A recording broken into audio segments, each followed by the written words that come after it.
They have set the note. They have set the note. The singing was beautiful. I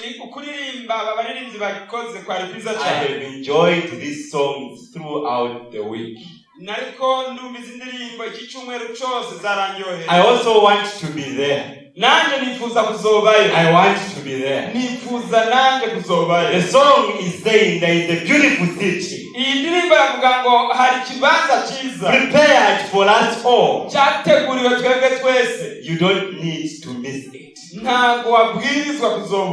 And this afternoon, these songs will continue. Please come and listen together with us. I have seen that we have many people today. And we have special visitors that I have seen standing in parts, but they are very much consecrated here. It is a blessing to see Jesus smile. And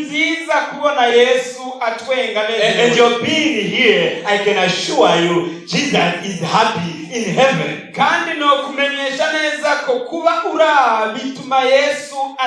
There's nothing more beautiful than that. You are very welcome. You have not come for anyone. You have come to see the person that we have come to see.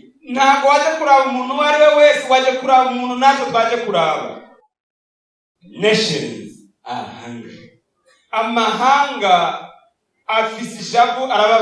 as the nations are hungry, throughout the week would have been comforted. We had beautiful titles through the week. Come and see. And we did see. Warning undetected. And the truth was revealed in the word of God. Fire shall reign. And we see the fire falling down. The bells shall ring. And we have heard them ringing. And finally it was 2 by 2, 7 by 7. They came. And we have seen them coming. And last night we just listened to a very good message. And the title was that books shall be opened. There were 3 books that we realized that are in heaven. There is a book of life. There is a book of remembrance and a book of death. And we discovered that each and everyone that is seated here, it will be found in one of these books.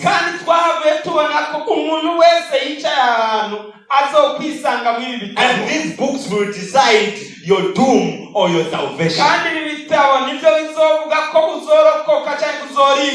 And as we have come today, after learning all these wonderful messages, we are thankful to God. There is decision time. People will have to decide for God today.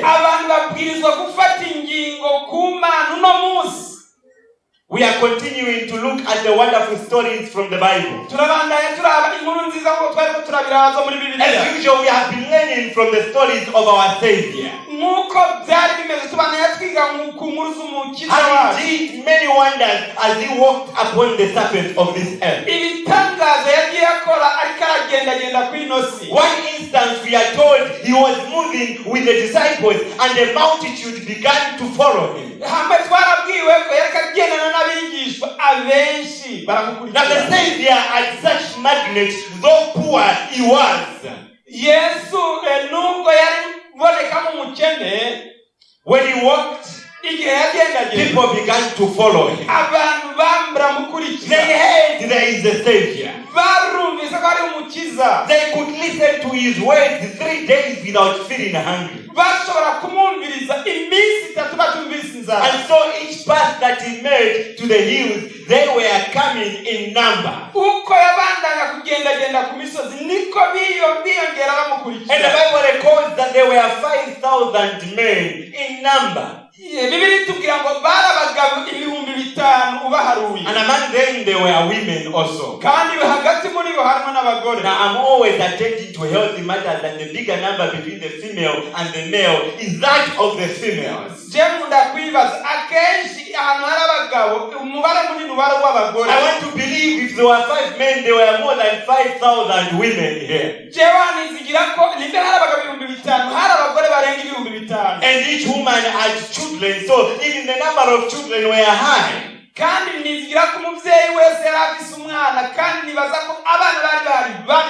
So as they came a time when the disciples realized time has gone, these people have not eaten, they need food.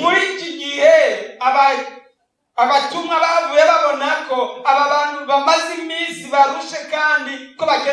you know the story, food was provided. And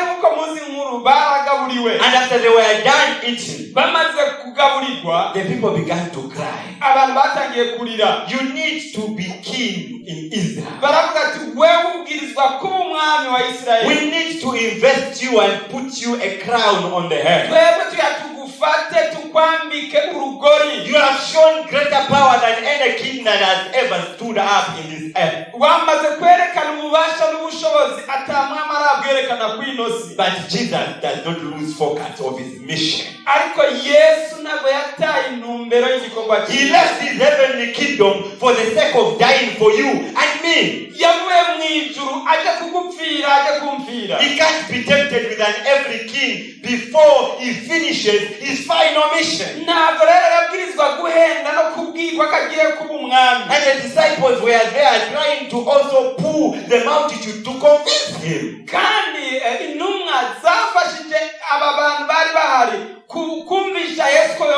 It's such a good gesture. He saw the power of Satan at work. And so the Bible says in Matthew 14 verse 22, and straight away Jesus constrained his disciples to get into a ship and to go before him unto the other side, while he sent the multitude away.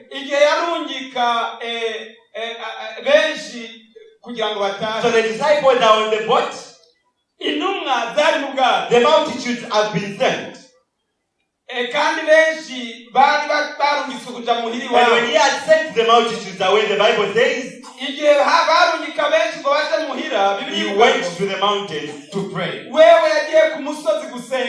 Jesus does not lose focus of his mission. Many a times when we work in the field of God, we tend to lose focus of our mission.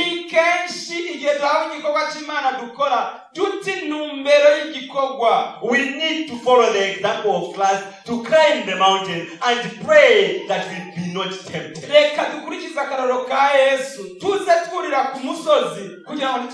And when evening was come, he was there alone. He looked at the seaside, there was no boat. The disciples had already gone halfway. Now remember, he is God. He does not lie. mwibuke Yesu yari Imana kandi ntabesha. He told the disciples he will meet them on the other side. Yari yabwiye intumwa ati ndaje ndabasanze gati imbere. Now when God speaks, he has to fulfill. Kandi Imana ivuze ibwirizwa gushira mu ngiro ivyo yavuze. So he started walking from the mountain to meet the disciples. Yatangiye kuva ku musozi agenda asanga abatumwa. The disciples were on the boat.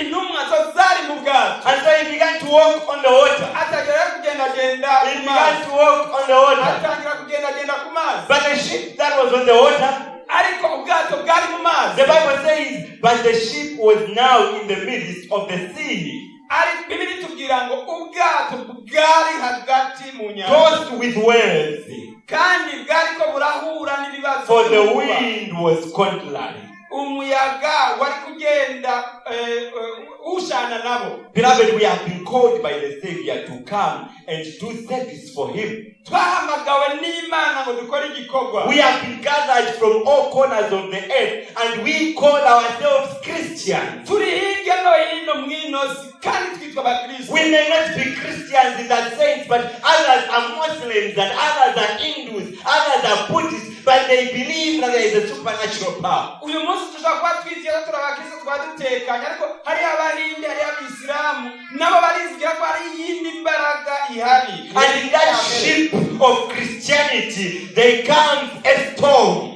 Ubu bwato bugereranya kwizera bwaje kwimiraba. You may have come with your family from Rwanda, from Burundi, and on the way they died and you were left alone. Ushobora kuba wavuye i Rwanda cyangwa i Burundi mu nzira benshi bagapfa ugasigara uri umwe. You may have come alone with the capital, hoping to set up something and help the family backside, and someone just stole everything that you had. Ushobora kuba waje ufise agatahe igishoro umaze kugira ngo ugire icyo ukora ufasha abo basize hariya umuntu akaza akavyibaza. The very people that we depended on are on their sick beds about to die and we don't know what to do. Ushobora no munsi kuba abantu wizeye kamararo n'amaramuko ubagwaje mu bitaro atacyo kwifasha bakuru. You can share with me that business is not the same as it was some years back. Umwanja kumbwira ati business nimeze nkuko yari imeze mu myaka ihereje inyuma. And the way it is bad, the things are also getting to increase instead of reduce. Aho bibereye bibi ibintu biguma bihenda bizimba aho gusubira hasi. And there is almost a shit left in your life. Uyu mwanya ukabuse ikibazo gikomeye mu buzima bwawe. Something terrible is happening. Ibintu bikomeye bikaba biriko birakubako. This is what was happening to the disciples. Ibi nivyo vyariko birabakuntu. On the middle of the sea, hagati mu nyanja. a storm arose. Ubwato bwataye icyerekezo. And as the darkness was so thick, kandi uko bwariko burahwibira, and there is a wave that is pounding to and fro. kandi umuyaga uri kubata ijya nino. Verse 25 of Matthew 14 says, and in the fourth watch of the night, kandi mu isaha ya kane ku murinzi wa kane wo mu Jesus went unto them, Yesu aza kuri bo, walking on the sea, agendagendera ku mazi. in the darkness of your life.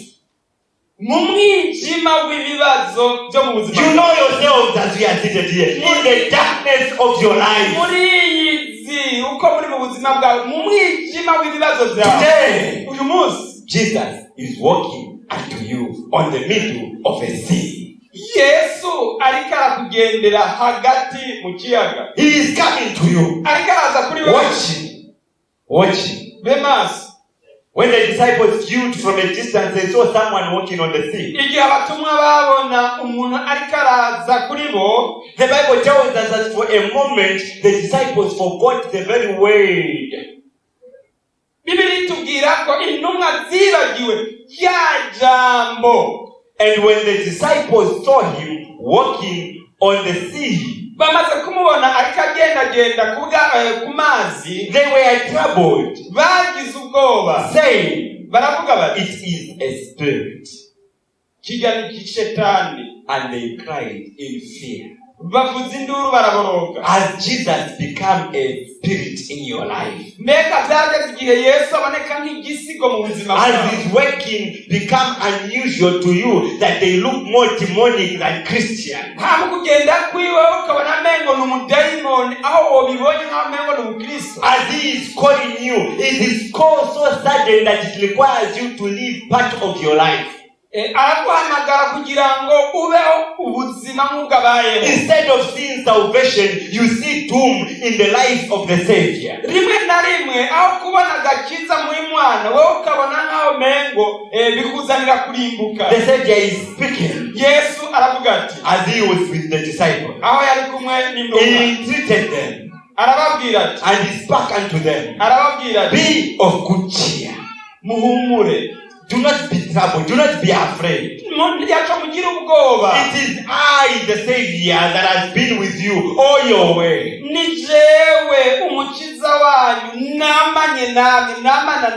I know what is happening to you. I understand that you have left your beloved behind. I understand that your beloved wife, your beloved husband may have died. I know. There is not a single part of your life that I do not know of. It may not seem to make sense right now, but be of good cheer. But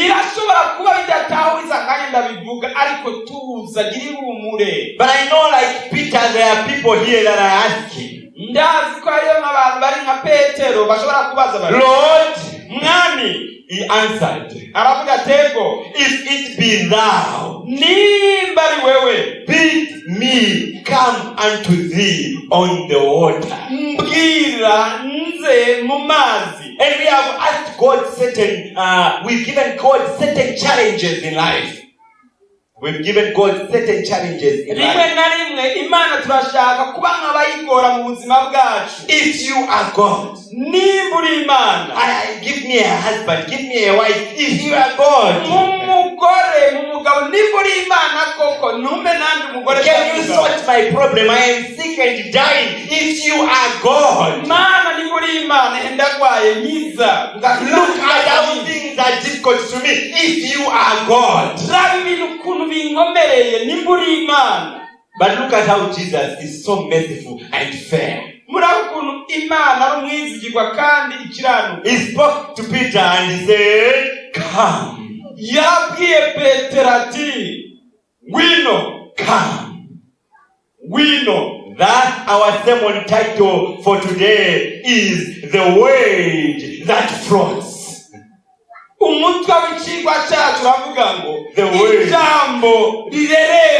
that floats.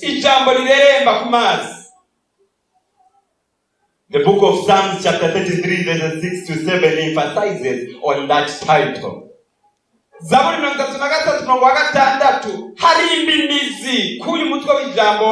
By the word of the Lord were the heavens made.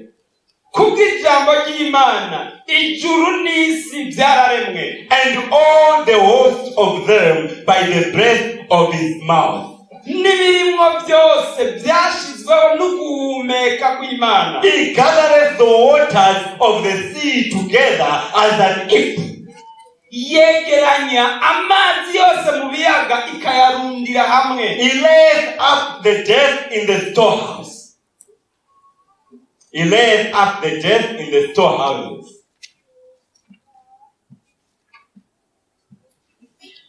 He puts the things in the house that is meant for keeping.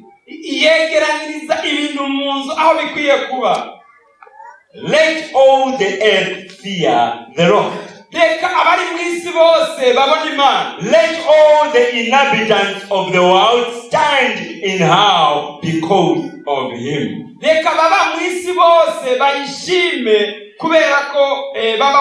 Why so, Lord, is the question.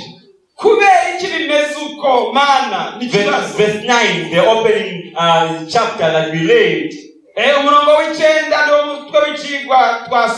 It says, for he spake uravuga ngo kuko yavuze, and it was done. biraba. He commanded, yarategetse, and it stood fast. birakomera. Some tries to emphasize that there is power in the word of God. Zaburi itubwira ko hari imbaraga. That word iryo jambo is able to bring something that does not exist into existence. rizana ibitariho bikabaho. When we read the first chapter of Genesis in the Bible, usomye igice cya mbere cy'itanguriro muri Bibiliya, it tries to emphasize the power of the word. bitwereka imbaraga riri mu ijambo ry'Imana. It says in the beginning there was nothing in this earth. tubwirwa ko ngo ubwa mbere na mbere mu isi nta kintu cyari gihari. And the word spoke. ijambo riravugwa. Let there be light. reka habe umucyo. And there was light. umucyo ubaho. So light was not there. umucyo ntiwari uhari. And suddenly light appeared. ariko mu buryo butunguranye umucyo uraza. They took him. waraje. Let the waters above separate from the waters below. reka amazi atandukane haba hariyo hasi n'ayo hejuru. And it was so. kandi byabaye kuno. And today we have an atmosphere. uno munsi dufise ikirere. The three, the word spoke. umunsi wa gatatu ijambo ryaravuze. Let the waters gather themselves to one side. reka amazi yiyegeranye mu ruhande rumwe rwayo. And the dry land appeared. kandi ahumutse habeho. By the word, beloved, it was so. kubw'ijambo byabaye kuno. Therefore came. ku munsi wa kane He says, let there be the sun in the sky. reka habeho izuba mu kirere. Let the moon be there. reka ukwezi kubeho. Let the stars be there. reka inyenyeri zibeho. These things did not exist beforehand. ibi bintu ntibyabaho bwa mbere. And they did exist after the word. ariko inyuma y'ijambo gusa byose byabayeho. He created the birds of the air by the word. yaremye inyoni zo mu kirere kubw'ijambo. By his word, he commanded that the seas should be filled with all the creatures that we see today. kubw'ijambo ibiyaga Imana yategetse ko byuzuramo ibiremwa kandi byabaye. And the final act of creation was done. Man was created by the word of God. igikorwa cya nyuma cyakozwe ijambo ry'Imana ryatumye umuntu aremwa. And this day we do exist kandi uyu munsi turiho. because of that word. kubera ijambo. There is power in the word of God. hari imbaraga mu ijambo ry'Imana. There is power in the word of God. hari imbaraga mu ijambo To the point that even we who are all here that are righteous and be seen in us.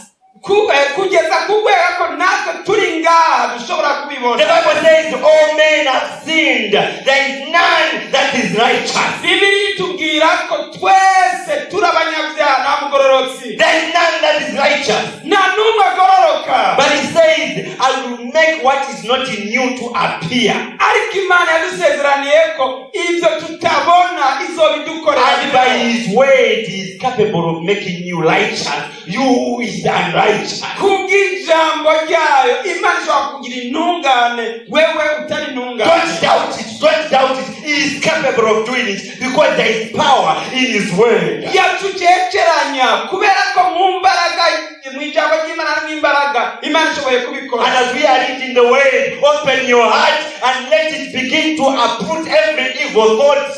reka ubwo tugiye gusoma ijambo ry'Imana tugire ibyizigiro kugira ngo turandurane n'umuzi kutiringira Imana. Every doubt, let it begin to go out so that the decision can be right. kugekeranya kose nikurandurwe mu mitima yacu kugira ngo ijambo tugiye kwigarurira nkaho riri. Let that word begin to remove all the pictures of everyone in here. Let you stand alone before the throne room of heaven. reka umuntu wese ari ngaha ahagarare ku giti cyiwe n'izi mbaraga ziri mu ijambo. Because you are created in the image and the glory of God. kubera ko waremye mu ishusho no mu bwiza bw'Imana. And your minds are capable of listening to the voice of God. kandi ubwenge bwawe bushoboye kumva ijambo ry'Imana. I did not speak to you before you came here. It was God that made you accept the invitation. sinigeze mvugana nawe imbere y'ukuza. n'Imana yagutumye ko ikuzana ngaha. You would have decided to open your shops but you crossed them because the word wanted you to be here today. Wari gushobora kugura ishop yawe ugakora akazi, ariko ijambo ry'Imana niyo ryakuzanya. That word we read in the book of Genesis chapter 1 verse 1. The Bible says in John chapter 1 verses 1 to 2. In the beginning was the Word. And the Word was with God. And the Word was God. The same word in the beginning with God. This word was with God. Verse 14 tells us, and the word was made flesh and dwelt among us, and we beheld his glory, the glory as of the only begotten of the Father, full of grace and truth. Now when Christ created this world made Satan.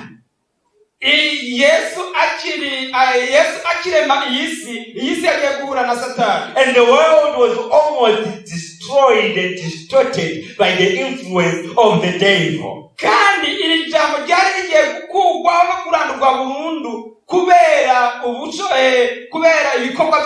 Because of the sin of Adam and Eve, we found ourselves in a calamity that we now see today. And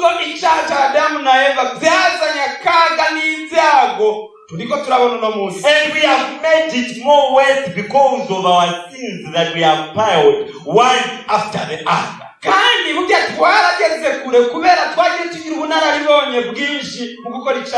God did not leave us alone. He sent the word again.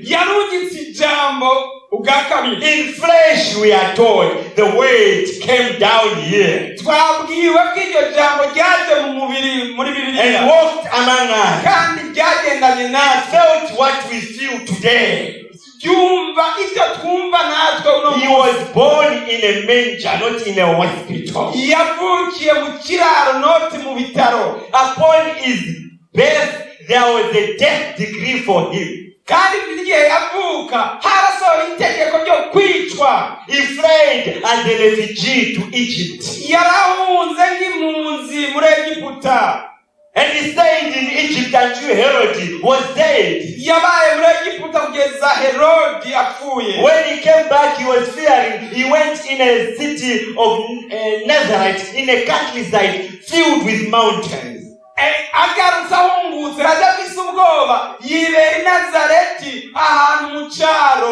And there in a carpenter's home, he was brought up.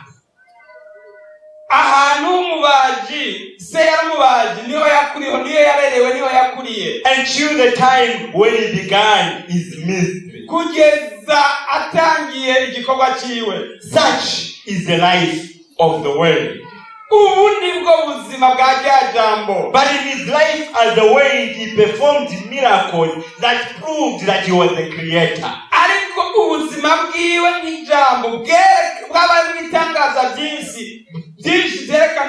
We come across a situation by the tomb of Lazarus.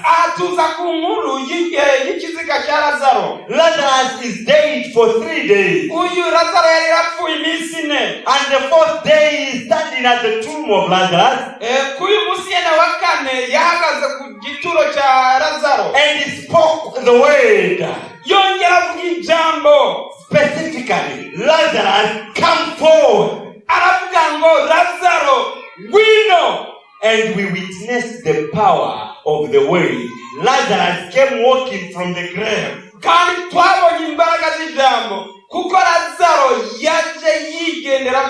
Do you think you are dead in your sins? I know you may be saying, preacher, you don't know what I have done. You don't know how I have hate Jesus Christ. I have killed. I have murdered thousands of people. narisha abantu igihumbi. I am an adulterer. nari umusambanyi. I am a thief. I have robbed people before. igisuma, narize ndi umujura. Beloved, there is no sin that is so great that Jesus cannot pay for. nta cyaha gikomeye Yesu adashobora kugukiza. If you doubt me, ask Paul the murderer. niba ukekeranya uzobaze Pawulo wamwica. And he will tell you, I met the Savior on my way to Damascus. azokubwira ko yahuye na Yesu mu nzira i Damasiko. I had to be blinded to realize that there is a Savior in heaven. byabaye ngombwa ko ngirwa impumyi kugira ngo menye ko hari umukiza mu ijuru. Are you waiting in the hospital bed, blind and told there is no hope for you before you can make a decision? mbega wawurindiye imbere yo gufata ingingo kurinda kuba impumyi uze kuryama mu bitaro? Regardless of how dead you are in your sins, the Savior, like he spoke to Lazarus, he says, come forth, my child. uburyo bwose woba warapfuye mu byaha byawe, Yesu aravuga ijambo nk'uko yaribwiye Lazaro ati ngwino. At every step of this message, begin to make your decision right for God. uko tugenda tubandanya twiga, genda nawe urafata ingingo. uko tugenda ufata ingingo. The word of God is never spoken to expose people. It is spoken with love. ijambo ry'Imana ntabwo ribwirwa abantu ngo ribashyire hejuru, ariko rivugana guca bugufi n'urukundo. And if it unveils your secrets, be thankful. kandi ijambo ry'Imana ryashyira ahagaragara ubugogi n'ibyaha byawe, ubishimira Imana. And so Lazarus came forth. Lazaro, ngwino. There is power in the word. hari imbaraga mu ijambo bwoko bw'Imana. Another scenario about the power of the word is the story of the centurion soldier. kandi izindi mbaraga zo mu ijambo tuzibonera kuri wa musoda yayobora abantu 100. We are told of a centurion that sent people to go and meet Jesus because the servant was sick at home. twabwiwe ko umukozi yakorera uno musoda yaragwaye mu rugo arungika abantu. And this servant was very dear to him. kandi uyu umukoresha wiwe yaramukunda cyane. He was sick yaragwaye and he was ready to die. kandi yari bugufi gupfa. But yet the master did not want the servant to die. kandi uyu musoda nawe yifuza ko umukozi wiwe apfa. And so he sent for Jesus to come. hama tumako Yesu ngaze. And Jesus said, I am coming to your house. Yesu aravuga ati ndiko ndaza ndaje iwawe. I am coming to your house. ndaje iwawe. And as he was walking to the house, kandi igihe yagenda aje iwiwe, the centurion sent other people and said, do not let him come in my house. I am not worthy. uyu musoda yaravuze ati, yatumye izindi ntumwa aravuga ati nimwemerere ko uwo mucunguzi aza kubera ntabwo mbereye. Let him speak his word. navuge gusa ijambo. Let him speak his word. navuge ijambo ryiwe And my servant at home will be healed. kandi umukozi wanje araza gukira. This centurion had faith. uyu musoda yarafise kwizera. Faith that Jesus declared, I have not seen such faith in Israel. uku kwizera Yesu yanavuze ko atari bwigera kubona. And like the centurion, I believe there are people out there that are not even members of this church that have faith in Jesus. kandi nk'uko byari biri, hari abantu bari hanze batari mu itorero bafise ukwizera kwese yabivuze. And when the decision time shall come to them, they will decide for God. kandi ingingo yabo hazongera kwifatwa, bazofata ingingo bahite mu Uwiteka. And this centurion says, look, I'm a man under authority. ndaba kuko nanjye ndi umuntu w'umugabisha atanga amategeko. I've got soldiers that obey to every command of my word. mfise abasoda bumvira itegeko ndabahaye. I speak to one, come, and he comes. iyo mvuze ngaze araza. I tell him go, and he goes. ndamubwiye ati genda aragenda. If I told him to lift a knife and kill himself, he will do that. ndamubwiye ati natora imigita yiyice arabikora. But I'm just an ordinary man. ariko kandi ngenda umuntu But asanzwe. that man that is about to come in my home, ariko umuntu ashaka kuza mu rugo, I have heard from my servant that he is the promised Messiah. numvise yuko ari Mesiya Not only is he a Messiah, but he is the creator of the whole entire universe.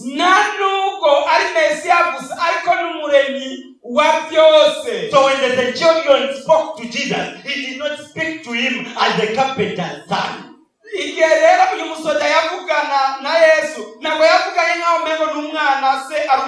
did not speak to him as a boy that is roaming about the streets performing wonders, or as a prophet. He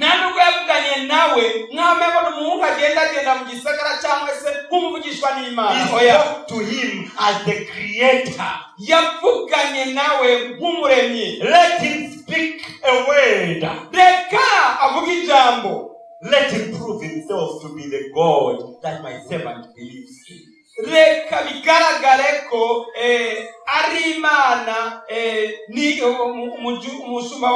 centurion expected the word of Jesus to wear a doctor's gown. Ijambo ry'Imana uyu musoda yizigirako ijambo Yesu atakuvuga biza kumwambika impuzu z'abaganga. That word to bear a stethoscope and begin to develop legs and leave Jesus, and the word began to move step by step to the house of the centurion. Wewe mvyumviro vyiwe yumva kiryo jambo ryambika izo mpuzu hama iryo jambo ubwaryo rigatangira rikaza mu nzi wiwe, and expected the word to diagnose him and to find him of a problem, and the word to heal him from his diseases. Kandi wewe yumva ko iryo jambo risakuza bakavugana naryo hanyuma rigakorako rigakiza iyo ndwara, and his expectations were made. Kandi ibyo yiyumviye byarabayeko. Luke chapter 7 verse 10 tells us, Luka 7:10 avuga ngo, and they that were sent, abatumwe abarungitse, returning to the house, bagaruka ku nzu, found the servant whole that had been sick. Basanga wa muntu yaragwaye yakize. God is capable of speaking the word right now, and you are able to be restored from your sinful state. Yes,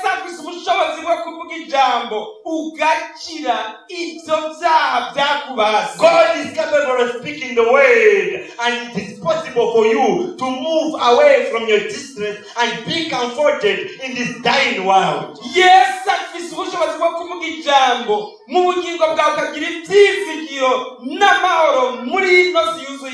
you just have to believe in the word. Beloved, the word that flows. That word, at one instance in life, spoke to Peter. Peter, come. And Peter began to move out of the boat. It is impossible for a man to step on water and be floating.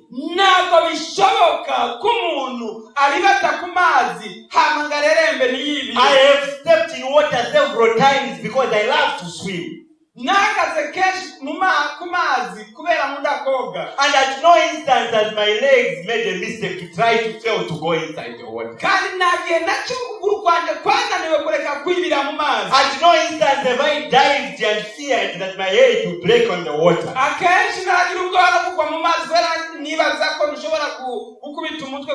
When I dive, I always find myself under and I come up again.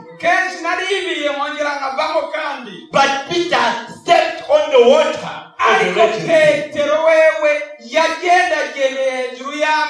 What was he stepping on?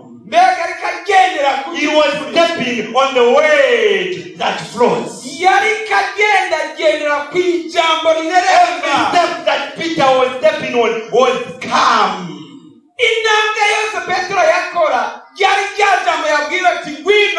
And he went on another step, calm. It is the calm words that made Peter float the distances that he walked. We have listened to the word before in our life. And like Peter, we have tried to make some steps in this Christian journey.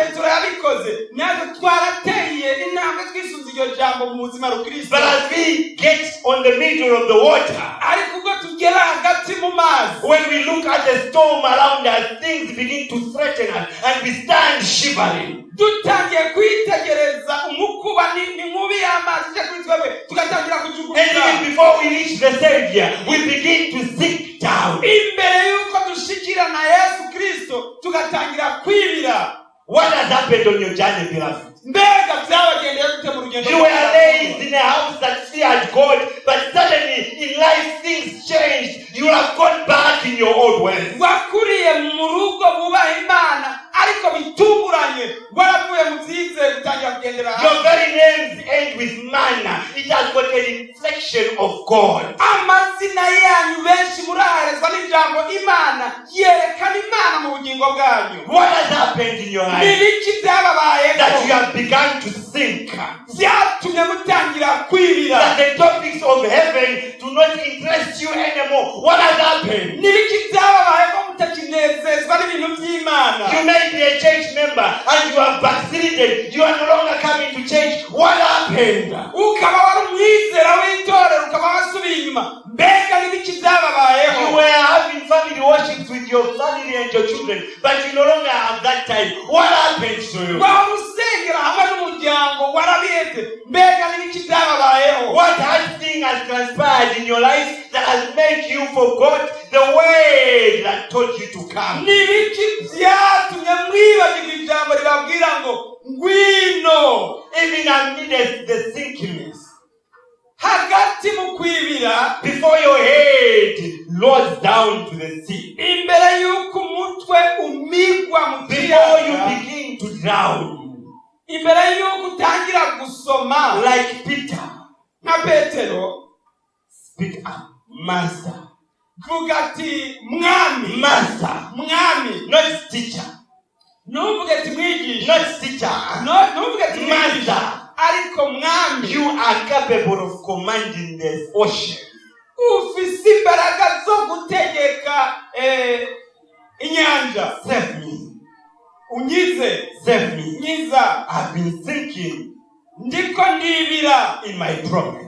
mu bibazo byanjye. I've been thinking as a Christian. ndiko ndibira nk'umukristo. I've been thinking as a child of God. ndiko ndibira nk'umwana w'Imana. I have not lived a faithful life as I ought to do. ntabwo nigeze mbaho ubuzima bw'ubwizigwa nk'uko nabwirizwa I am not kubikora. going to deceive anyone. You know me better than anything. sindi buguhende, uranzi gusumbya bose. You know what lies in my mind when I'm hiding alone in my bedroom. urazi ibigendagenda mu bwonko bwanjye iyo ndyamye jenyine. You know what I watch in the middle of the night when I'm watching that phone. Everything is perverse. ibintu byose ndaba ndi jenyine urabizi. You know how deceptive I am in my business. urazi ukuntu nari umwizigirwa muri business You nkora. know that when it talks about morality, I do not picture in your angle. ndiko ndavuga iby'ubutungane by'iby'ubwenge bwanjye ntabwo mbereye imbere yawe. Master, save me. mwami nunyize. And thank God there is a record in the Bible that Peter was saved by Jesus. imana ishimwe kubera byanditse muri Bibiliya yuko And he can save you nawe ashobora when you kugukiza make the decision in the way. ufashe ingingo mu buzima bwawe. Beloved, when you make this decision, niba afata ingingo mu the Bible says, narrow is the way that leadeth to heaven. Bibiri tubwira ngo inzira ifunganye n'ijana mu It is ijuru. not always smooth. ntabwo kenshi iba yoroshe. It has got its own challenges. ifise ibibazo byayo. But every journey that leads to perfection has got challenges.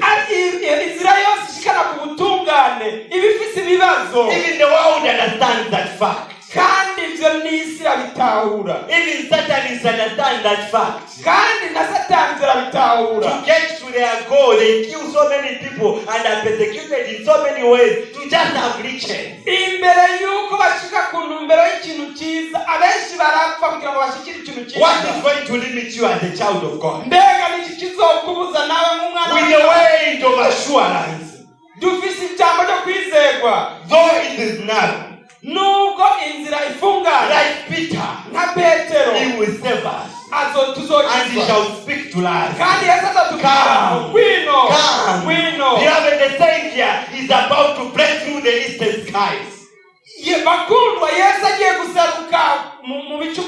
With thousands of angels, he will cut that sky. He is coming to put an end to all the miseries that are perplexing you today. It may not be today. It may not be tomorrow. It may not be in a year time. But for sure, his word shall come to me. He is coming for you and for me. Do not delay. Make a decision for him. He is preaching. Is there a soul today here that is saying, I want to make a decision for Jesus? I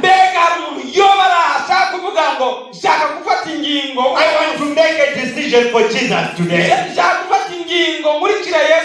I have not made a non-decision right now. The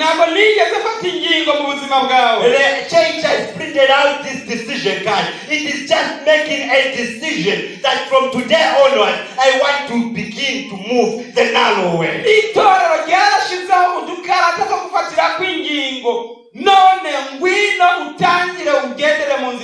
Decision time, my brother.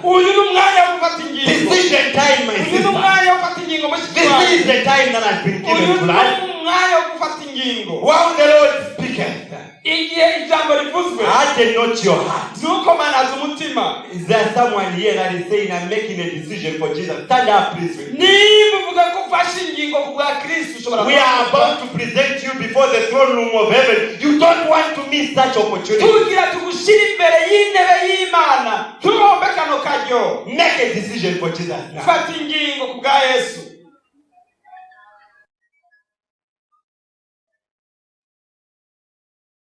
Beloved, we have read in the book. Noah preached 120 years. And at the end of the day, only 8 people in the whole entire world were saved. I am already standing up. I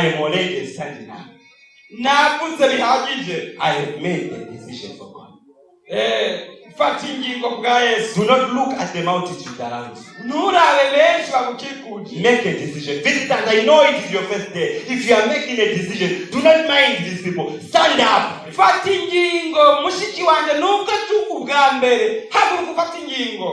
It is a matter of salvation also.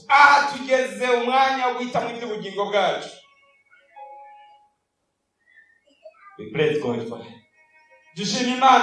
We praise God for that. I know there is an elder that is having the cards, and you can please pass this card.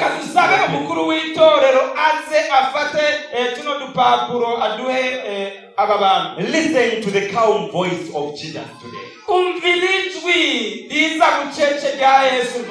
are making a decision for Jesus, not for this church.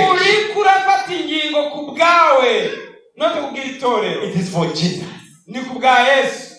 Wherever you are, stand up. We praise God. It is a decision for Jesus. It is a decision for the Savior. I do understand it is a hard thing to do. But I know the Savior is speaking today. Harden not your heart, please. Make a decision for the Savior. The time is still lingering. Make a decision for Jesus. You may have been disappointed by members that are seated here. Do not mind them. You are making the decision for Jesus.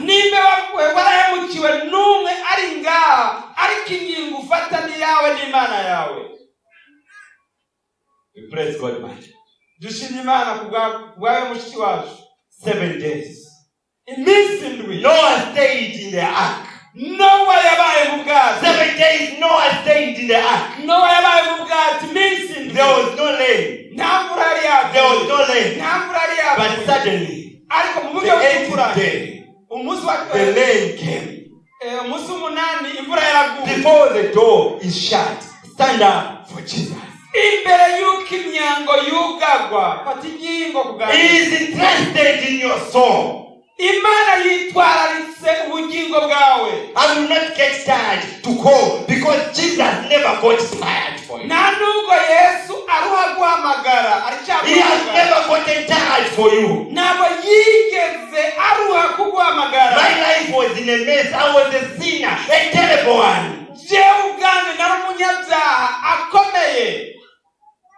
But I listened to the call. Numvise ijwi rimpamagara. When the time came, I made the decision for Jesus. Igihe cyarageze mfata ingingo kubwa Kristo. There are some that have not been given the cards. Please help them, please. Abatararo udukarata turabingize mu badukarata. It is decision time for Jesus. Numwanya wo gufata ingingo. The Lord is speaking. Yesu ariko aravuga. Thank you to all that have stood up.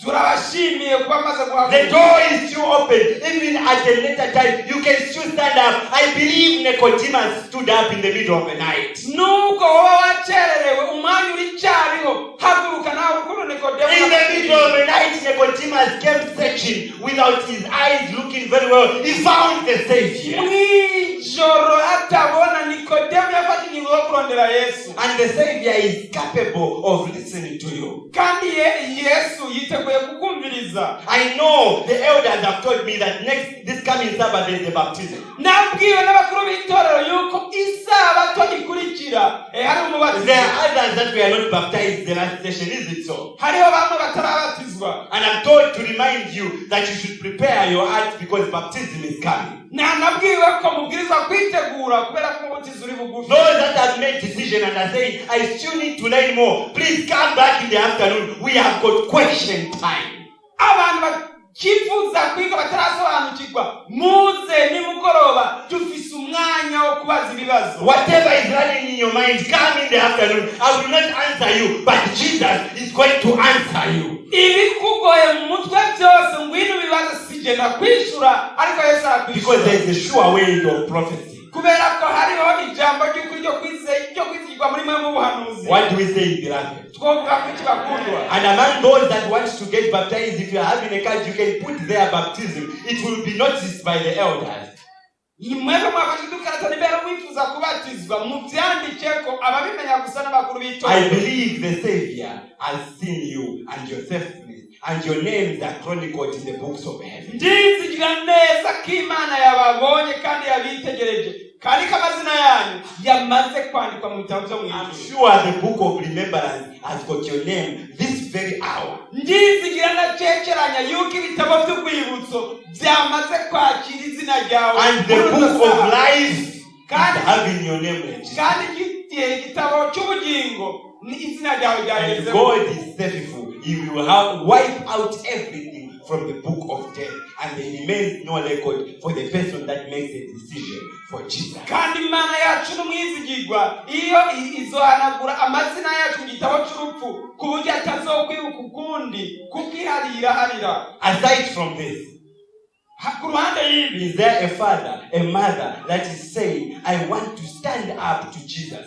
so that we can pray that my family should again be reunited in the faith of God? Please stand up. Umugore yobavuga ati nanjye nshaka gusenga nsabe umuryango wanjye wongere ugira ububyutse wongere ugira ubumwe. Haguruka ku bwa Kristo. Stand up. Haguruka. We are going to pray. Tugira dusenge. We are going to pray. Tugira dusenge. And the way it is going to fulfill is prayer. Kandi jambo ligira likora igikorwa cyaryo. He will listen to the word.